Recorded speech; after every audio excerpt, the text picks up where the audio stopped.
Hello, everyone. I'm Major Garrett in Washington. Welcome to the Takeout.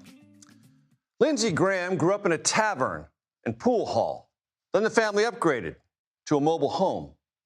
That upbringing made Graham salty from an early age, so it was no surprise that when he ran for Congress in 1994, Graham vowed to be, quote, one less vote for an agenda that makes you want to throw up.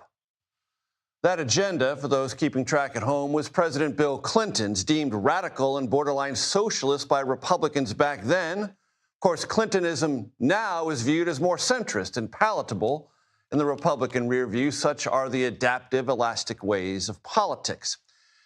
Graham won in 1994 and was part of a historic GOP wave that gained 54 seats and delivered the first GOP House majority in 40 years. A seismic event that shapes our politics to this day.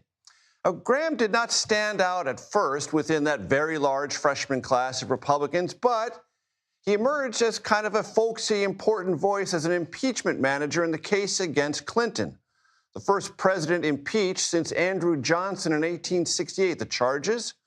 That Clinton perjured himself and obstructed justice by lying about his affair with White House intern Monica Lewinsky. I think that's what they meant by high crimes. Doesn't even have to be a crime. It's just when you start using your office and you're acting in a way that hurts people. Graham later became an enthusiastic surrogate for Arizona Senator John McCain's 2000 presidential campaign. That was a political attachment that defined Graham's life in Washington until Donald Trump. More on that in just a minute. Graham ran for Senate in 2002, and because his life wasn't colorful enough, his Democratic opponent, Alex Sanders, then college president, was, when he was in high school, well, a dropout, who then joined the circus to become a juggler and fire eater.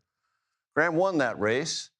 And then, many years later, he sought the Republican nomination in 2016, one of 16 Republicans who tried mightily and failed epically to outpoll Trump. He's a race-baiting, xenophobic, religious bigot.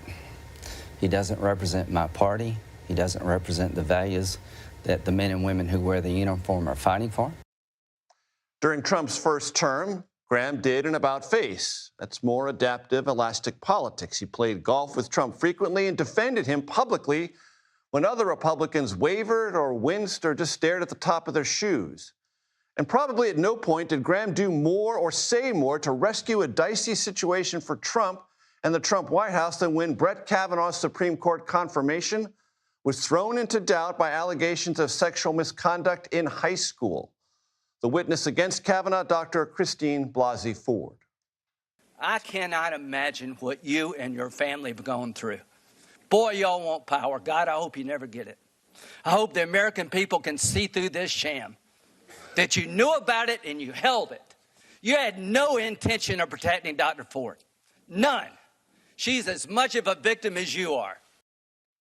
Then came the January 6th Capitol riot, a day of mayhem that threatened the peaceful transfer of presidential power. Trump and I, we've had a hell of a journey. I hate it being this way. Oh, my God, I hate it. From my point of view, he's been a consequential president.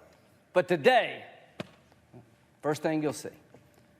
All I can say is count me out. Enough is enough. Then more adaptation and elasticity.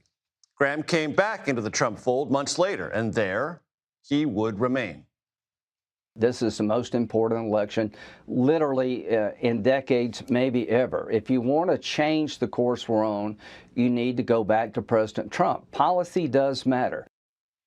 In Trump's second term, Graham emerged as a key player on budget, immigration, and judiciary matters, not to mention a hawkish backer of Trump's war with Iran.